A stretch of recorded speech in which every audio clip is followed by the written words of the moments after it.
Դու եղար պատճառը, որ ես սկսեցի սիրել կոմիքսը։ Ինչու ես այդքան շատ սիրում կոմիքսները։ Այո, հաստատ կարելի է կոմիքսը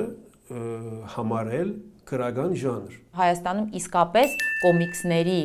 դաշտը բացարձակ բաց է։ Ուզում ենք մասնակցել եւ ներկայացնել, այլ նույնիսկ շահել որոշ միջազգային պարադոնների մրցույթներ մեր հայկական կոմիքսներով, որովհետեւ մենք ասելիք ունենք։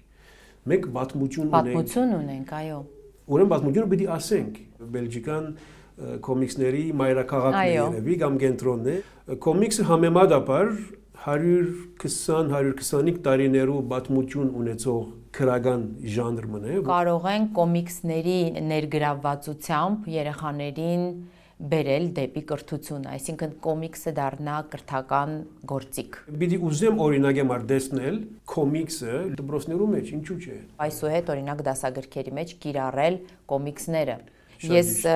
վստահ եմ, որ բովանդակությունը առաջնային, բայց հաջորդ քայլը պետք է լինի որակյալ արտադրանք տալը։ Եվ սա է գրավականը միջազգային շուկա դուրս գալու համար Հայաստանի, եւ սա է գրավականը տնտեսապես ուժեղանալու։